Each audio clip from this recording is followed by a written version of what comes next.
Aurore Berger a beau faire de la politique, ses parents évoluent dans un tout autre domaine. La femme politique et députée de Renaissance a même un lien très surprenant avec l'acteur américain Sylvester Stallone.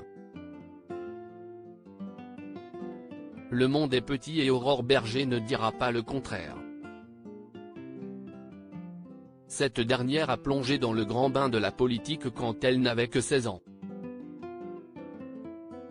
Au fil des années et de son parcours, elle a gravi les échelons jusqu'à devenir députée. Et depuis le 22 juin 2022, elle est l'heureuse présidente du groupe Renaissance à l'Assemblée nationale. Un statut qui doit rendre fiers ses proches même si rien ne la prédestinait à une telle carrière. Ses parents ont bien participé au mouvement étudiant de mai 68 mais ils ont pris un tout autre chemin en devenant tous les deux comédiens. Sa mère, Dominique Dumont, est même la voix française de Catherine Kelly-Lan dans la série Amour, Gloire et Beauté de Mariska Hargitay dans New York, Unité spéciale. Son papa, lui, baigne également dans le doublage en donnant de la voix pour un célèbre acteur américain. Le père d'Aurore Berger est la voix française de Sylvester Stallone comme le révèle Le Parisien, Alain Dorval n'est autre que la voix française de Sylvester Stallone.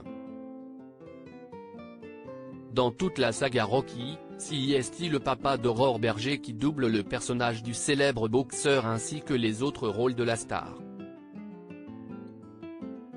Ce vendredi 3 février, il est même l'invité de la soirée Rocky Story organisée au Zénith de Paris où les plus grands tubes des bandes originales des films Rocky seront également joués et chantés par leurs interprètes. À 76 ans, l'acteur de doublage va enfin être mis en lumière alors qu'il a débuté sa carrière par hasard après avoir travaillé sur une feuilleton télé.